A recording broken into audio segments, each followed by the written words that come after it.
up, everyone? Welcome back to Chad's Home. Today we have a very, very, very special guest. Like 2 years ago when Robert and I started this was a band that was at the tippy top of the list of people we hoped would come through one day, and that day is here.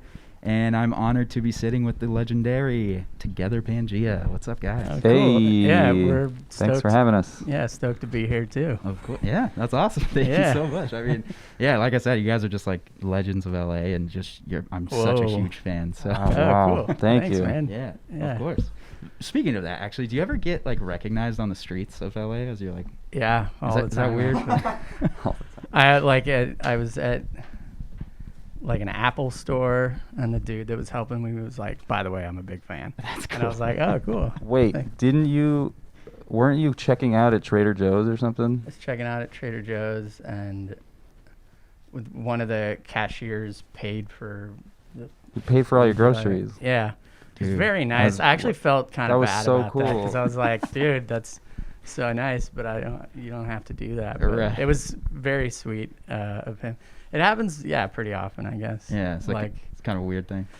I don't know how other people handle it. I think I'm kind of maybe an awkward person where sometimes, like, if I'm in a good mood, I'm like, yo, what up? Cool. Like in Yeah. a Guitar Center, somebody came up to me and I was like, yeah, this is fine.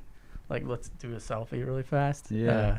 But sometimes I'm just like, I want to be, anonymous. Right. It doesn't happen like every fucking day or Right, whatever, right. but like, yeah. Totally. You too, Eric? It's happened. It happened to me at Dodger Stadium once, Oh, sick. coming down the escalator, and someone yelled. I can't remember what they yelled, but I was like, "Hey!" But it doesn't really happen to me as much as you'd think. Like, it doesn't. Like, I'm kind of in the background a little bit. I feel like Yeah. William and Danny are a little bit more of the faces of the band, Right. and I'm totally okay with that. I like not having that because I am a little awkward too, I guess. But yeah, it's cool. Nice. So yeah, I want to get into it. I have like a ton of things to ask you guys, but I think we should talk about the most current thing, which is Marijuana, the nice new single drop. It's been on repeat, so freaking good. Cool. Thanks. How did that come together? Like, did you just want to target 420 for that? Like, was it an old song or was it like a new song? No, that it being released on 420 was not even a plan. Like, when we did it. It just made sense. Like, it was like, and the song is kind of about weed, not about weed also. Right. We're not huge No, weed I don't. smokers. I None of mean, us smoke weed, really. I have a vape that I'll smoke sometimes. Like if I get home and I'm kind of drunk and I'm like, I gotta go to bed. I like to smoke weed. Right. I had some friend of mine gave me like a Nerds rope, you know, that candy, but it was like laced with weed, Okay. I guess. Yeah. And I took a little bite one night after Diane went to bed, and I was like, I'm gonna get high. And then I had a panic attack for like 3 hours, and I was like, I had to throw it away. Edibles are scary. Really scary They stuff, can guys. go Really powerful in stuff. any direction. But the song, we wrote it like in the beginning of 2020 or something. Okay. And I think it was after a tour, we were just like wanted to make like loud, screamy music again. Yeah. Because our last album wasn't really like that. Mm-hmm. And I think that was the first one that I started writing, being like, Sick. wanting that energy or whatever. And then Erik wrote a really great guitar line over the chorus. Oh yeah. It's cool. Yeah, we got really into getting heavy again, and kind of like that alternative early 90s thing, and so there's a lot of that on more stuff that's going to come out Sick. at some point. Yeah, see, that's what I was going to ask, because like I feel like since Bulls and Roosters, you guys have kind of taken us for a loop, which is awesome. But like with Paranoia, it was a little bit more manic. There was some cool like 80s synthy things going on, and then like Dispassionate was a little bit more chill and had some like acoustic-y things. And then when you hit us with Marijuana, it was like, oh damn, this feels kind of like Living Dummy-ish, like loud, like in your face rock and roll. So yeah, is like, how are you guys feeling creatively like right now? Is that more of what the future projects will be? Yeah, I think, we've been doing this for a long time, so I think like doing different stuff is entertaining for us. Right. So like trying out like the synths on stuff, and Yeah, that's kind of the vibe when we're doing EPs or focusing on like small little batches of songs Yeah. to be released. It's like that's our opportunity to kind of do whatever we want, and it doesn't necessarily have to be like a focused idea. Right. Even from the beginning, I feel like that first Yeah. EP was like super kind of. Yeah, it's always been that way. Like every EP has been kind of just all over the place. And then so once we sat down and started talking about a full length, like really wanted to hone in like a certain vibe or whatever, and this is Right. kind of the first of those songs that fits that, I guess. yeah, totally. Sick. So it's something's coming soon, hopefully. Some more. I don't know. Maybe we'll see what happens. Yeah. This is Nothing to Hide. 1, 2, 3, 4.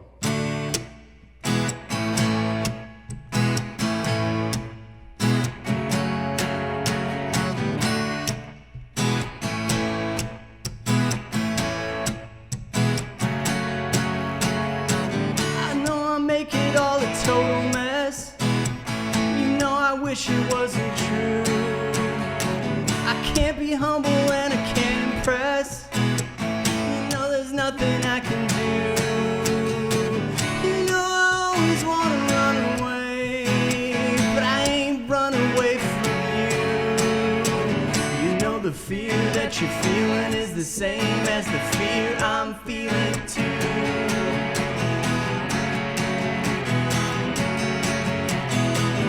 Baby, we got nothing to hide. Baby, we got nothing left to hide. Maybe just a fear as the clock ticks by. Baby, we got nothing left to hide.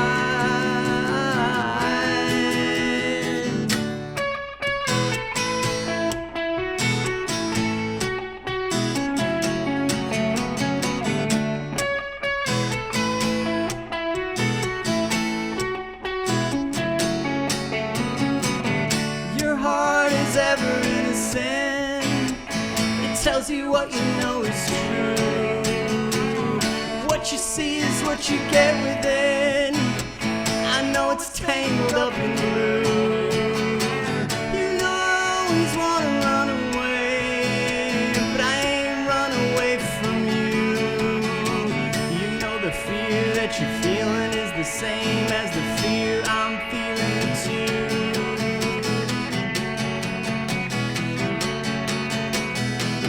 Baby, we got nothing to hide. Baby, we got nothing left to hide.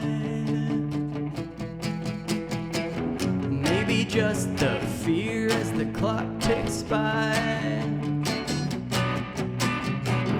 Baby, we got nothing left to hide.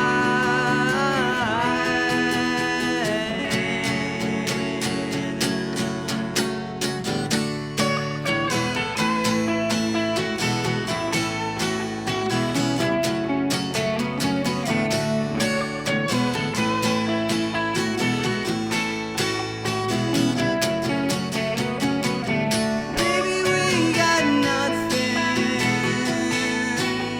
to hide. Baby, we got nothing to hide. Baby, we got nothing to hide. Baby, we got nothing to hide.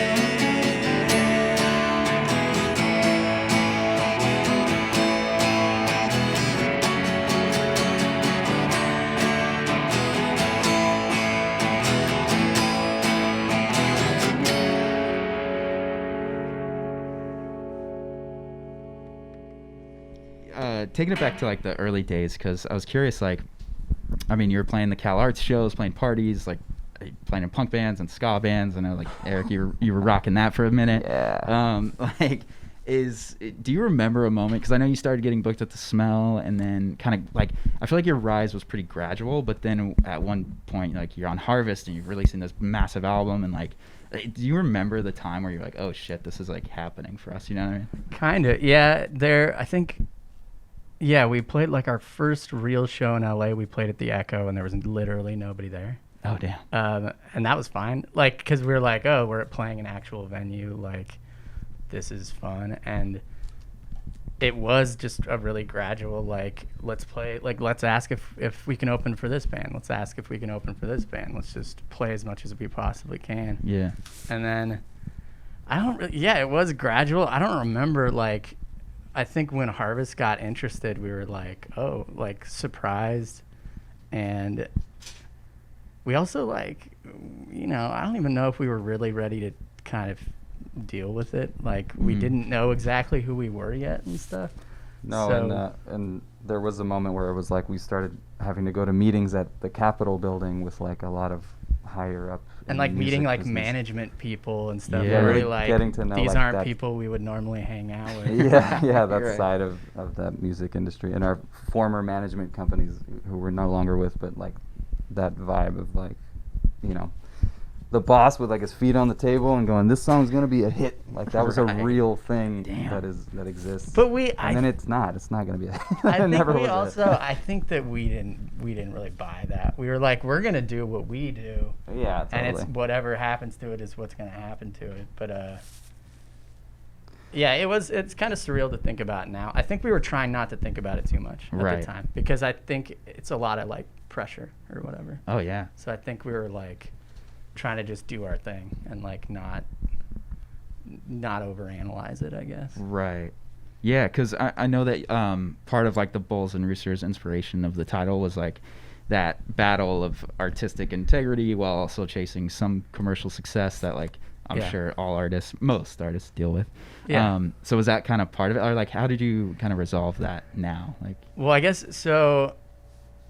Yeah, we got dropped by Harvest like after a record, and then we found our new label Network, who are super cool. They've been awesome to us since we've known them. yeah, shout out to John Granite, by the way. Yeah, shout out to John.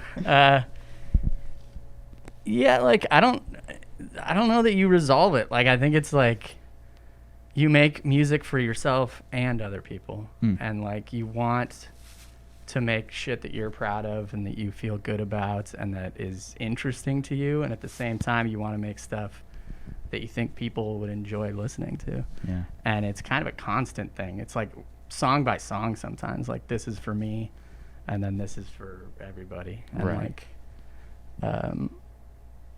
I don't know, we haven't necessarily resolved it, I guess. It's just part of the game or Yeah. whatever. Fair. Yeah. Do you have that when you're writing it? Like, for example, like when you were writing Sick Shit, were you like, oh, this is gonna be our biggest song? Or like, No, not at all. Oh, really? No, that was just like, I think We had an idea for that another song was going to be, and then it ended up being Sick Shit was like a pretty popular thing. So yeah, we didn't know. No, like not at all. nobody picked that song. Damn. I think just with that one, that was just getting some stuff out, you know, like it's hard to describe. But when we played it together, we knew that it was like, oh, this is fun to play. Right. And like I liked screaming, all that stuff. But yeah, no, we were just like surprised by that. So that like that now writing songs, it's like I can't think about like exactly like I'm not gonna know what songs people are gonna like. Right. So you kind of just have to write to your own taste, and you know, hope for the best or whatever. Yeah, true. And I mean, you had those songs. Speaking of like Badillac for a second, you were playing those songs live, right, for a while before the album came out. Like, Yeah, we had recorded an EP like at least a year. We had recorded those songs long before they actually came out. Got so it. we started playing them a while before that.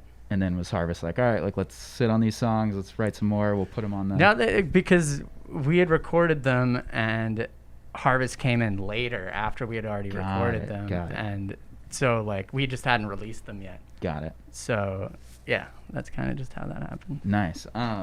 And what's your guys' relationship like to that album? Like, because I know obviously like you're not on that label anymore, and but it is some of your biggest songs still. Like, but it was also like such a different time period of your guys' lives, I imagine. Like, so do you look back on that like, damn, that was so long ago, like that was so crazy, or like do you still feel good about it? Is there like a weirdness about that album?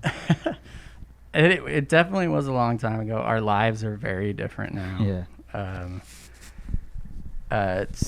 It's kind of like, I don't have weirdness about it. I actually haven't listened to it in a really long time. I still like a lot of those songs.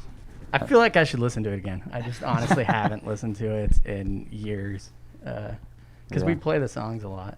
Yeah, when you play a song or a group of songs over and over and over again for years and years and years, you don't really want to sit and listen to them. Right. You don't really want to think about them for a while. So. It'd probably be fun to just like listen to it and see what it sounds like. Yeah, totally. Yeah.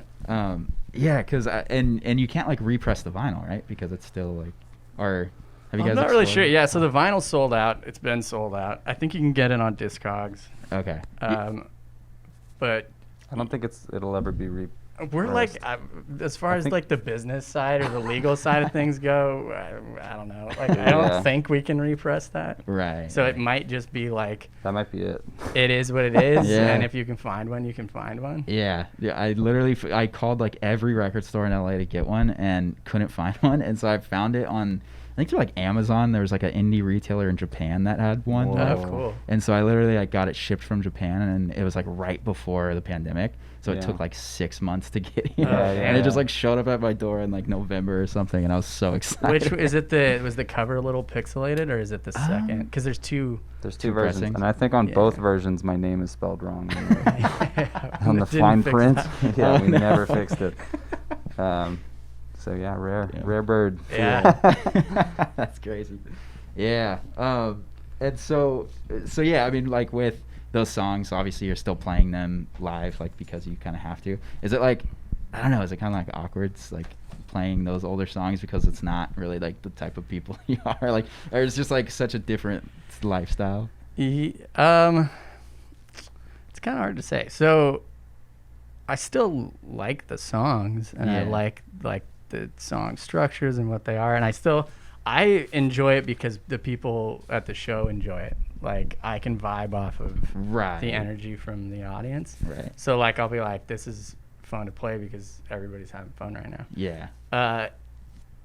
But yeah, they don't necessarily represent who we are now. Right. But I'm cool with that. Like, I'm not bothered by playing those songs at all. Yeah, and more than feeling bothered at having to play those songs, I more have like an itch to try new stuff out all the time live, and when they have to be like, no, it's not yet. Like, no one knows that song. We just wrote it, and I'm like, yeah, let's play all the new stuff live. Let's clear the set, and we'll do all new stuff. And yeah, Eric, you always want to be like, let's only play the new album, like nothing else. And I'm like, yeah, but let's people freak paid them out. to come in here. We should probably play what they want to hear. This is Friend of Nothing. 1, 2, 3.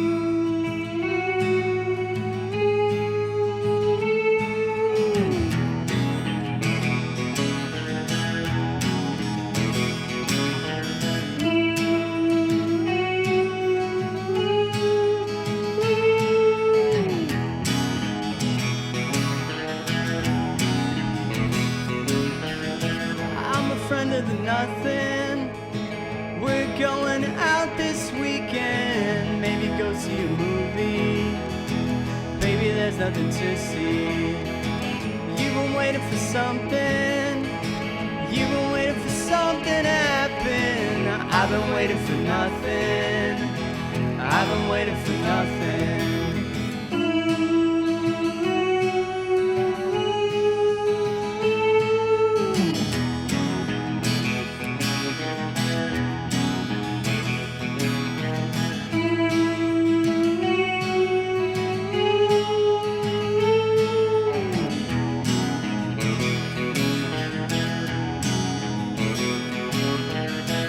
I'm a friend of the nothing.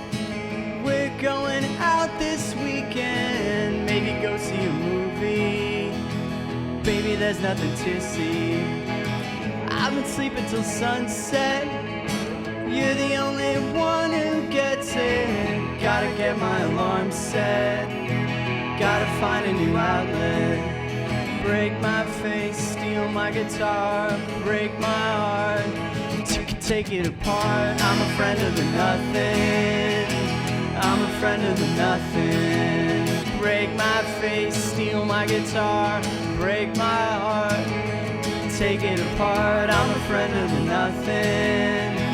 I'm a friend of the nothing.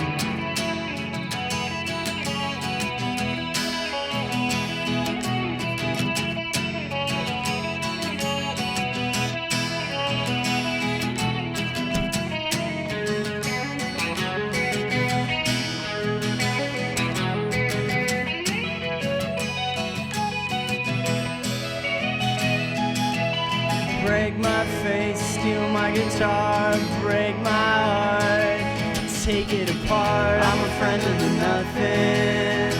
I'm a friend of the nothing. Break my face, steal my guitar, break my heart, take it apart. I'm a friend of the nothing.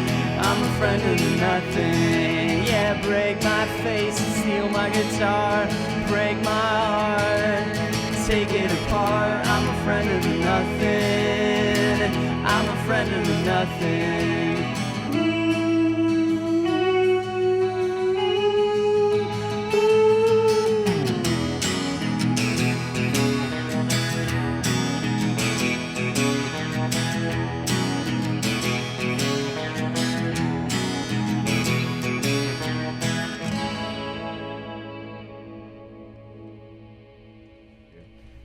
Do you write like you said that you wrote a guitar line, Eric, on Marijuana? So Yeah, I've always because all three of you play guitar, right? Like Yeah. I've always here and there kind of chimed in on the record with a little guitar thing here or there. Got it. But this very recently I've started writing songs and bringing them to the band, and I Oh, think, cool. So I'm excited about that because I'd never really done that before. Yeah, that's right. That's awesome. Yeah. Yeah. Because essentially, like, I know Danny wrote like Kenmore and like a couple songs off Bulls and Roosters. So Yeah. is that like, do you guys just bring songs to each other and like, hey, like I have this kind of fleshed out song or the demo idea, and then like you guys all kind of work on it together from there?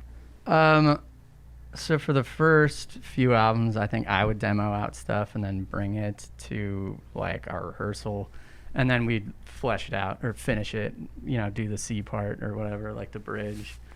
And then starting with Bulls and Roosters, Danny started bringing some songs, and then recently Erik started bringing some songs. So I feel like it's just opening up a little bit more. Maybe I was a little bit like controlling about stuff in the early days.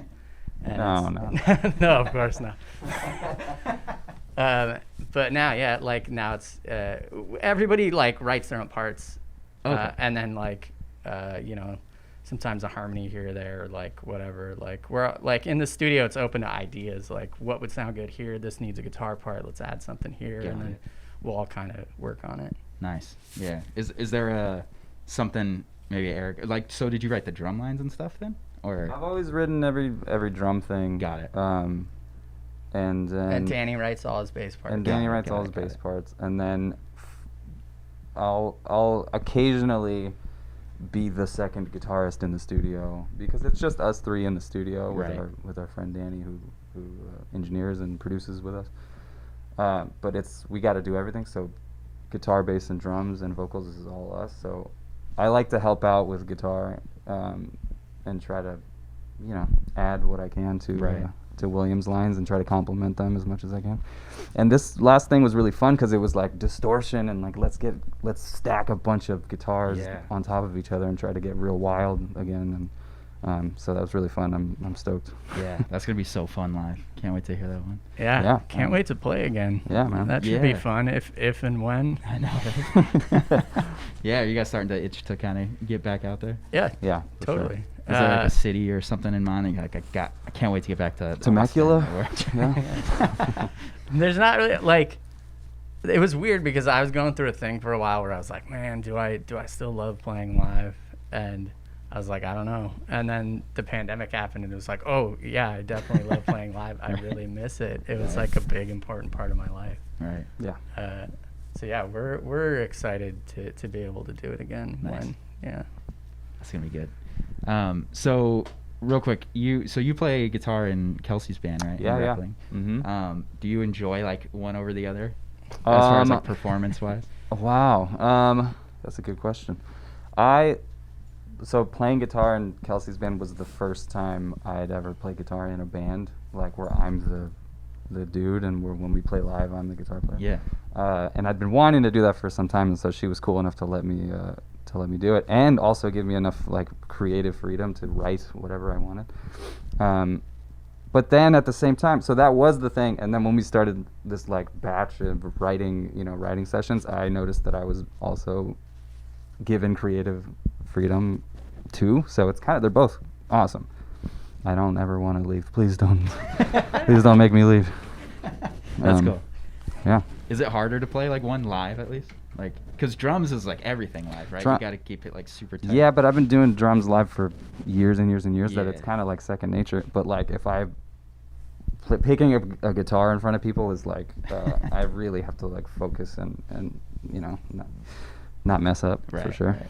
That's cool. That's cool to have both perspectives. Yeah, it is. And then the one thing I wanted to chat about was the lyric writing, because I don't know. I feel like sometimes you might get overlooked as like how amazing lyricists you guys are because of like some of the vulgar stuff from like the older tracks, but it's just so good and so digestible and like hits so hard, like that. I always reference that Kenmore line where it's just like I don't want to try, I want to figure it out. Like that's such a packs such a punch in one line, because I'm sure everybody has felt like that through like a dark time, Yeah. So when I guess you're singing, because obviously like you're singing all these songs, William, but like if Danny wrote it or Erik wrote it or something, is that like a weird thing, or is it because you're like so tight with them? There's something like, I really enjoy singing lyrics that I didn't write. So I really like singing Kenmore. Because I don't know exactly why. There's something freeing about it where I'm like, I can feel what he was talking about and what he's explaining, but there's none of that like self-criticism about it being your own words. Right. So it's just like sort of freeing to just like scream that shit. Yeah. Yeah. That's tight.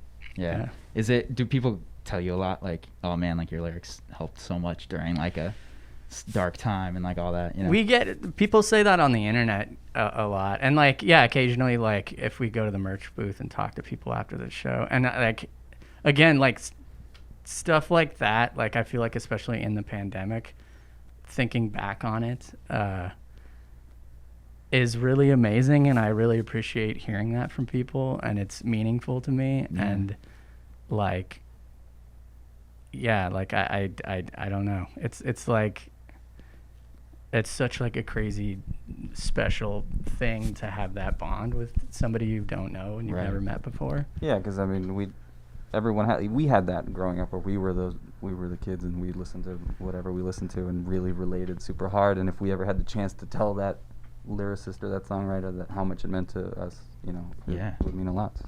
Yeah, it's special. Yeah, it's really cool. Yeah, that's such a cool bond. But I feel like it could I don't want to say watered down, but if like you hear it so much, it's like, oh yeah. But then when you think about it, it's like every individual person, like that their lives took a turn or did whatever, and like your songwriting helped them. Like it's so crazy. It's such like an exponential thing when you think about it that way. It's really amazing. Like it's hard to like, it's hard to even think about. Right. Because it's just like I really appreciate that, having that like that bond with people. That's rad. Yeah, it's gonna be fun when you're back on the road and like doing that all again and seeing faces and whatnot. Do you notice a lot of faces since you've been touring for so long? Like in certain markets, you're like, oh, I've seen you before. Yeah, we see some of the same people in different places. That's and cool. We try to like go out like after the show and talk at the merch booth with people who come, and like we do it pretty frequently. Like I feel like we're gonna do it more now once we start playing again. Yeah. Because I feel like we're just appreciating the whole thing a lot more. Got it. That's cool. Yeah. Yeah, I feel like that's one thing that 2020 helped is just like, I don't know. I feel like it helped realign people's like what matters to them most and like how they think about life going forward. And like, if there's something they didn't appreciate. Like, I don't know. I feel like it shifted people's perspectives. Yeah. Which has totally. been really nice. Yeah. So shout out to 2020 for that. Hell yeah. That and only that. Right. Exactly. So last couple questions. The Money on It video. I love your videos, by the way. I watch the Dispassionate videos so much. I think it's so fun. Thanks. Yeah. That Derek was fun. Perlman. Derek Perlman, shout out. Yeah, Derek he did a Perlman. great job. Yeah, shout out to Derek. I like, yeah, Brandon. just the way it was shot and like your guys' expressions are so good. Like you're very talented actors. I just wanted to tell you that. But Money on It is one of my favorite videos too. And was that just you and Kelsey like in the masks? Yeah. So Brandon Schwartzel. Schwartzel from Fiddler. Cool. He made those masks, and Kelsey and I wore them, and he directed the video. And it was all like super cool. Like we asked him if he could do it, and he got excited about it, and like it happened really quickly. Nice. And you know, Yeah. is it sad or is it not sad? I don't know. Right. I wasn't Is it? there for it. I was But like, the ending of the video is that it I don't bad- think I like, watched it. I think it's open to debate. Yeah, Yeah.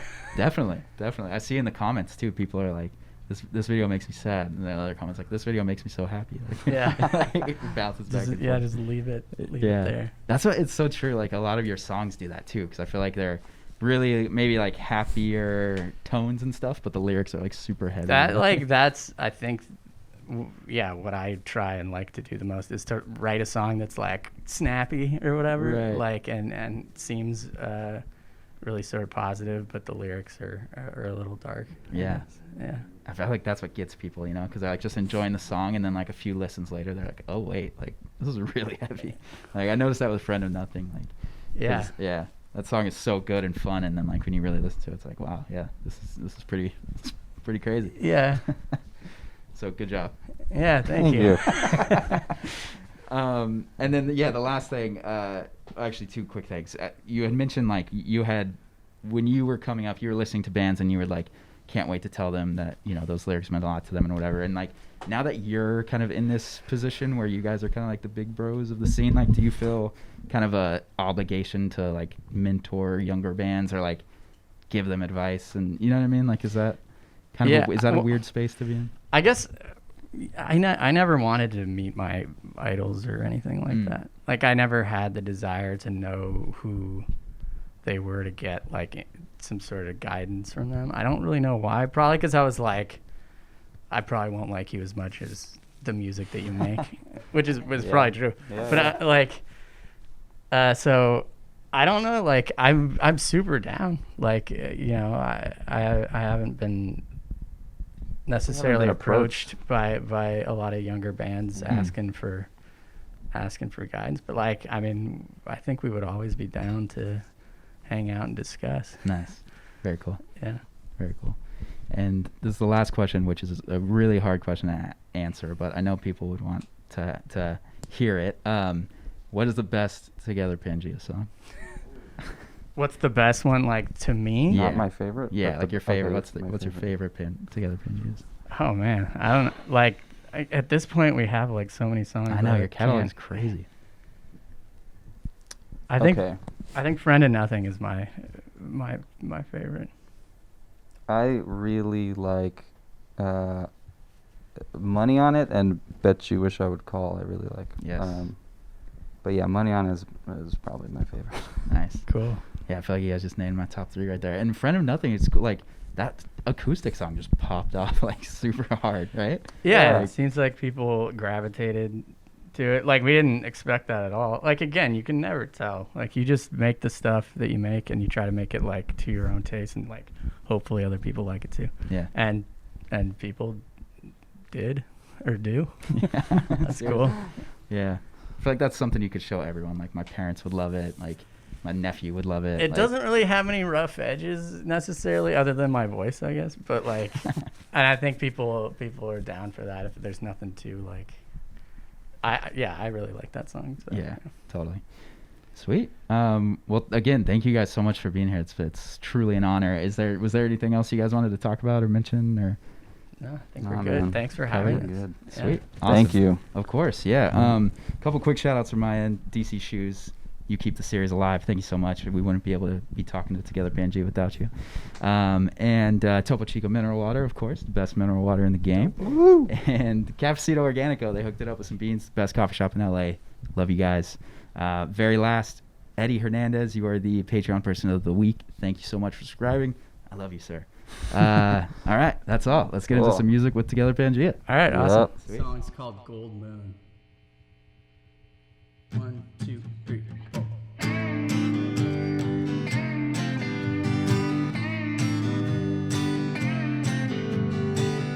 Headlights in the hot dark night.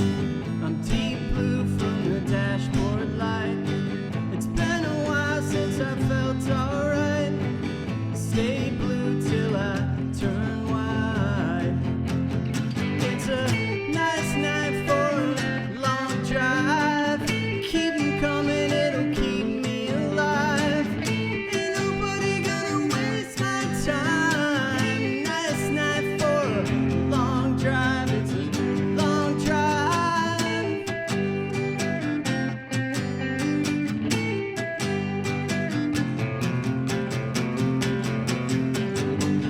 Gold moon and a crystal pane. Smoke a cigarette to stay awake. How long has it been this way? Lost time 'cause the time won't stay. It's a nice night for a long drive. Keep 'em coming, it'll keep me alive. Ain't nobody gonna waste my time. Nice night for a long drive. It's a long drive.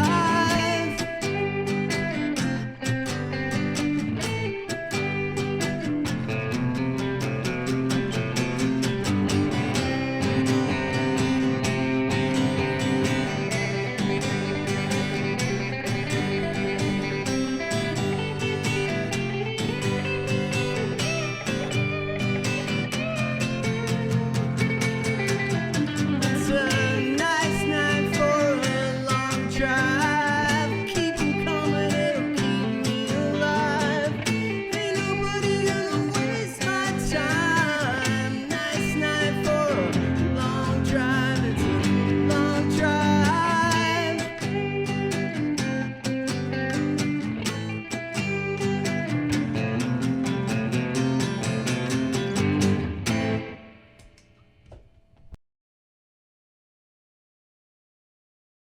Hey, what's up? Just letting you know we are now on Patreon. Sign up for exclusive performance videos. You get the episodes early and a bunch of other cool stuff. The link is in the description. And don't forget to like, comment, and subscribe. Thank you so much.